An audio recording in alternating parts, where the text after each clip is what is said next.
और अब बात इजराइल और हमास में सीजफायर और बंधक डील की। इजराइल ने बंधकों की रिहाई की तैयारियां शुरू कर दी हैं, लेकिन हमास के मंसूबों से गाजा फिर दहल सकता है। नेतन्याहू ने ऐलान कर दिया है कि 42 दिन बाद होगा सिनवार पार्ट 2। आखिर हमास का प्लान क्या है और नेतन्याहू ने क्यों फिर जंग की बात कही है, ये रिपोर्ट से समझिए।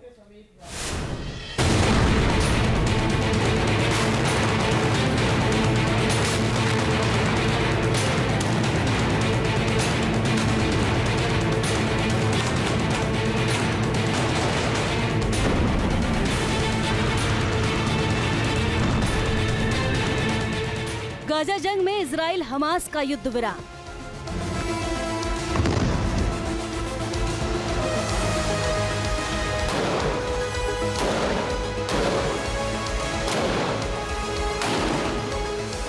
पहले चरण में 33 बंधकों की होगी रिहाई।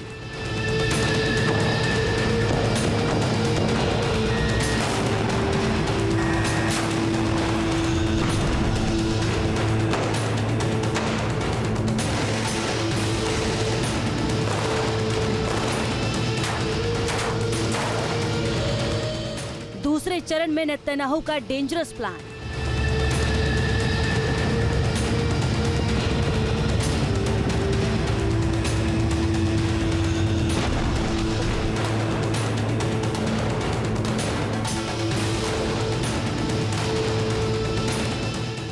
इजराइल ने बंधक डील के चरण में गाजा से 33 बंधकों की रिहाई के सारे इंतजाम कर लिए हैं। आईडीएफ के मुताबिक रिहा किए जाने वाले बंधकों को सीधा अस्पताल ले जाएगा, जहां वो इलाज के बाद अपने परिवारों से मिल सकेंगे। आईडीएफ ने बंधकों और उनके परिवारों की जानकारी गोपनीय रखने की अपील की है। आईडीएफ ने यह भी साफ कर दिया है कि जब तक सारे बंधक वापस नहीं आ जाते, आईडीएफ आराम से नहीं बैठेगा। उत्साह और प्रत्याशा के साथ साथ हम सभी बंधकों और उनके परिवारों, सैनिकों और नागरिकों की सुरक्षा के लिए प्रतिबद्ध हैं। जब तक वे सभी वापस नहीं आ जाते, हम न तो रुकेंगे और न ही आराम करेंगे। डील में इजराइल भी बंधकों के बदले हमास के कैदियों को रिहा करेगा। डील के मुताबिक हर महिला बंधक के बदले 33 कैदी और इजरायली सैनिकों के बदले 50 कैदियों को छोड़ने का समझौता हुआ है। बताया जा रहा है कि पहले चरण में 10 महिला बंधकों को छोड़ा जाना है, यानी इनके बदले इजराइल को 300 कैदियों को रिहा करना होगा। इसी से इजराइल की टेंशन बढ़ी है, क्योंकि इजराइल को आशंका है कि इन कैदियों में हमास खूंखार आतंकियों की रिहाई की मांग कर सकता है। जानकारी के मुताबिक इसलिए इजराइल ने हमास से रिहा किए जाने वाले कैदियों की लिस्ट फौरन मांगी है, ताकि वो रिहा किए जाने वाले कैदियों के बारे में फैसला ले सके। खुलासा हुआ है कि हमास ने जिन कैदियों की रिहाई की लिस्ट तैयार की है, उसमें popular front for the liberation of फिलिस्तीन का नेता अहमद सादात भी शामिल है। अहमद सादात पर साल 2001 में इजराइल के पर्यटन मंत्री रेहावम जीवी की हत्या का आदेश देने का आरोप लगा था। अहमद सादात ने भागकर रामल्लाह की शरण ली थी। 2002 में उसे फिलिस्तीन प्राधिकरण जेल में अंतर्राष्ट्रीय निगरानी में रखा गया था। साल 2006 में इजराइल ने अहमद सादात को गिरफ्तार कर मुकदमा चलाया। साल 2008 में उसे 30 साल जेल की सजा सुनाई गई थी।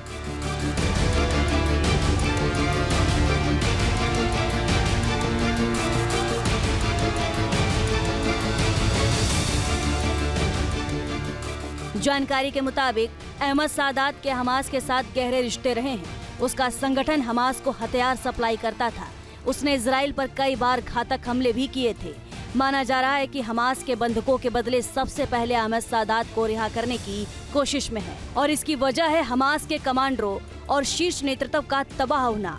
हमास के पास इस वक्त ऐसा कोई नेता नहीं है जो उसके नेटवर्क को फिर से मजबूत कर सके। इसलिए हमास की नजर अहमद सादात पर है, यानी अहमद सादात हमास के सिनवार की जगह ले सकता है, क्योंकि उसे संगठन चलाने का अनुभव भी है। सिनवार को भी साल 2011 में इजरायली सैनिकों के बदले रिहा किया गया था, और उसने हमास को इतना मजबूत बना दिया कि उसने इजराइल पर हमले की प्लानिंग कर ली और इजराइल ने उसे मौत के घाट उतार दिया।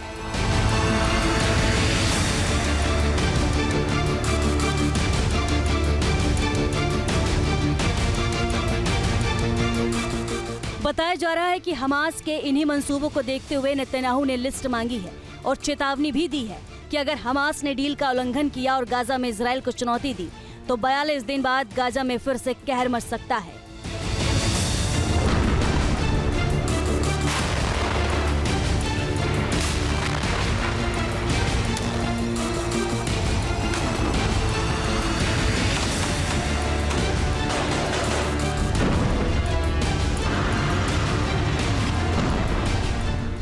הקבינט והממשלה अगर इजरायल इस निष्कर्ष पर पहुंचता है कि दूसरे चरण की वार्ता निरर्थक है तो इजरायल लड़ाई में वापस लौट सकता है। ट्रंप और बाइडेन दोनों ने इजरायल के अधिकार का पूरा समर्थन किया है। अगर हमें लड़ाई फिर से शुरू करनी पड़ी तो हम इसे नए तरीकों से करेंगे और हम इसे बहुत ताकत से करेंगे। של הנשיא טראמप। इतना ही नहीं, नेतन्याहू ने ये भी धमकी दी है कि हमास को गाजा में फिर से सिर नहीं उठाने दिया जाएगा। मतलब नेतन्याहू ने साफ कर दिया है कि अगर हमास ने फिर से इजरायल के खिलाफ अपना नेटवर्क मजबूत करने की कोशिश की या अहमद सादात जैसे खूंखार आतंकियों को लीडर बनाया तो उसका हश्र सिन्नवार जैसा होगा। गाजा में इजरायल फिर से भयंकर तबाही मचा सकता है।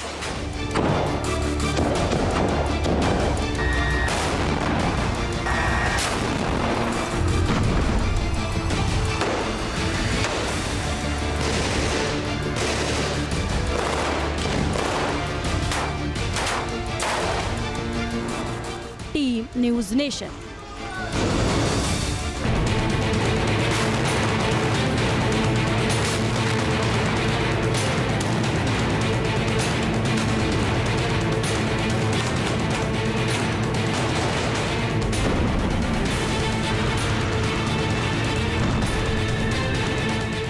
गाजा जंग में इजराइल हमास का युद्ध विराम।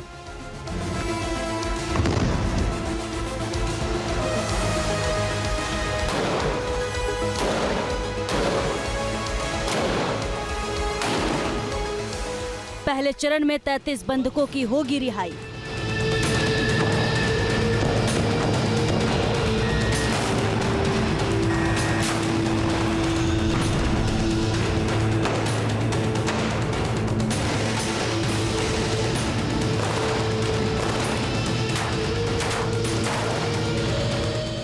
दूसरे चरण में नेतन्याहू का डेंजरस प्लान।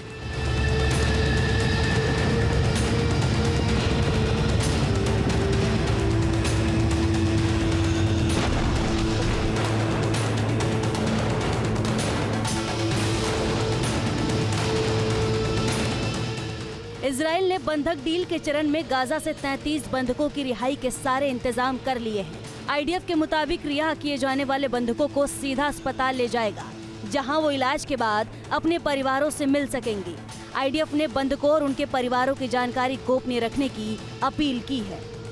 आईडीएफ ने ये भी साफ कर दिया है कि जब तक सारे बंधक वापस नहीं आ जाते, आईडीएफ आराम से नहीं बैठेगा।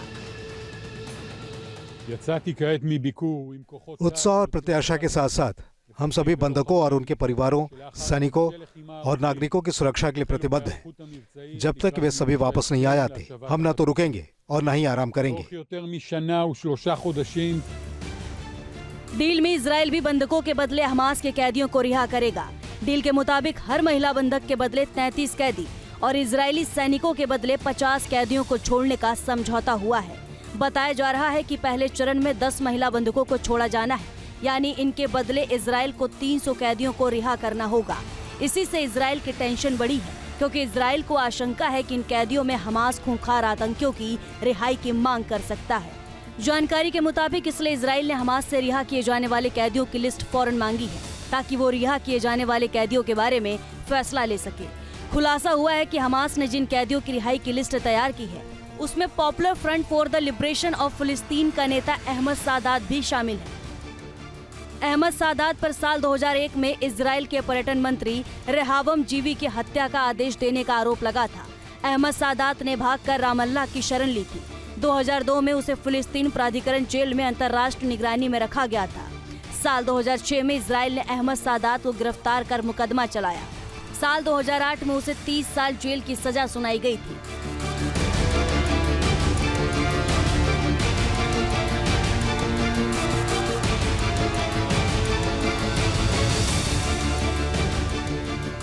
जानकारी के मुताबिक अहमद सादात के हमास के साथ गहरे रिश्ते रहे हैं। उसका संगठन हमास को हथियार सप्लाई करता था। उसने इजराइल पर कई बार घातक हमले भी किए थे। माना जा रहा है कि हमास के बंधकों के बदले सबसे पहले अहमद सादात को रिहा करने की कोशिश में है, और इसकी वजह है हमास के कमांडरों और शीर्ष नेतृत्व का तबाह होना। हमास के पास इस वक्त ऐसा कोई नेता नहीं है जो उसके नेटवर्क को फिर से मजबूत कर सके। इसलिए हमास की नजर अहमद सादात पर है, यानी अहमद सादात हमास के सिनवार की जगह ले सकता है, क्योंकि उसे संगठन चलाने का अनुभव भी है। सिनवार को भी साल 2011 में इजरायली सैनिकों के बदले रिहा किया गया था और उसने हमास को इतना मजबूत बना दिया कि उसने इजराइल पर हमले की प्लानिंग कर ली और इजराइल ने उसे मौत के घाट उतार दिया।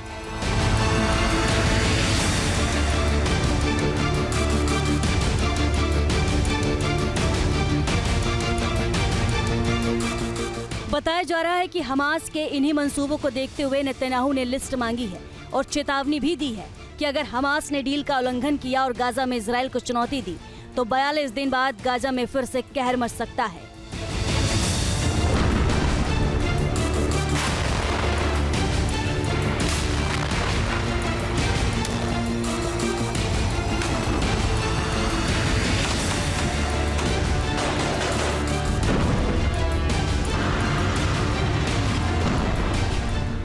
הקבינט והממשלה अगर इजरायल इस निष्कर्ष पर पहुंचता है कि दूसरे चरण की वार्ता निरर्थक है तो इजरायल लड़ाई में वापस लौट सकता है।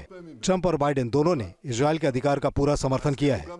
अगर हमें लड़ाई फिर से शुरू करनी पड़ी तो हम इसे नए तरीकों से करेंगे और हम इसे बहुत ताकत से करेंगे। של הנשיא טראמप। इतना ही नहीं, नेतन्याहू ने ये भी धमकी दी है कि हमास को गाजा में फिर से सिर नहीं उठाने दिया जाएगा। मतलब नेतन्याहू ने साफ कर दिया है कि अगर हमास ने फिर से इजराइल के खिलाफ अपना नेटवर्क मजबूत करने की कोशिश की या अहमद सादात जैसे खूंखार आतंकियों को लीडर बनाया तो उसका हश्र सिन्नवार जैसा होगा। गाजा में इजराइल फिर से भयंकर तबाही मचा सकता है।